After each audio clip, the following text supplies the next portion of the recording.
Just put in all your best effort this year and you'll be sorted for life. The well-meaning grown-ups around me, right from my parents to my coaching teachers, used to tell me when I was in my 10th grade, the year when we had our first national level exams, the results of which would be remembered for years to come. The announcement of the results made it to the news headlines, and that day, all the parents was continually on phones sharing their children's results with their relatives. I scored fairly well that year, and my parents were proud of me. But just the year after, the goalpost shifted and the same statements were being repeated. It's all a lie, I thought. I paid more heed to the contrasting advice that would do the rounds across media. Life is much more than just exam scores.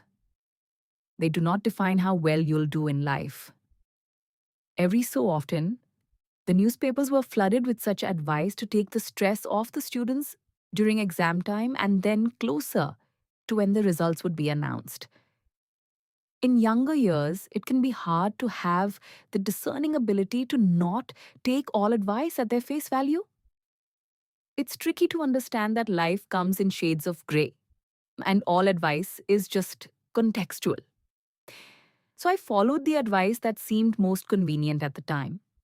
Decades later, I noticed that my peers who used to do well at school invariably did better than most others who were just average. Of course, there were some underdogs too, but they were few and far between. When I observed this pattern, I realized something I wish someone had told me before. It wasn't that the people who excelled later in life were using algebra, physics, or history in their professions. In fact, sometimes they changed their course altogether. What they did was simple, but it didn't come easy.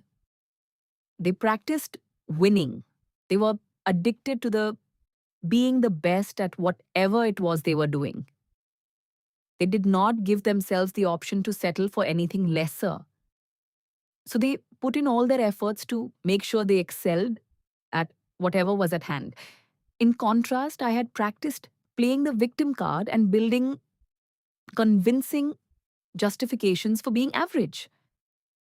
I don't have tests anymore, at least not the formal kind. But now I am learning the art of striving to do better than yesterday. Not just for myself, but to lead by example for my child. By not being that mum who nags her child to excel, but by demonstrating that if one has committed towards something, one must give it their all. It doesn't come easy, and sometimes I'm too hard on myself. I also falter and tend to fall back more often than I'd like to admit. In those instances, I remind myself of this simple yet powerful quote: "How you do anything is how you do everything." I'm not sure how true it is, but I believe this one mindset shift will somehow, one day, help me be who I always wanted to be.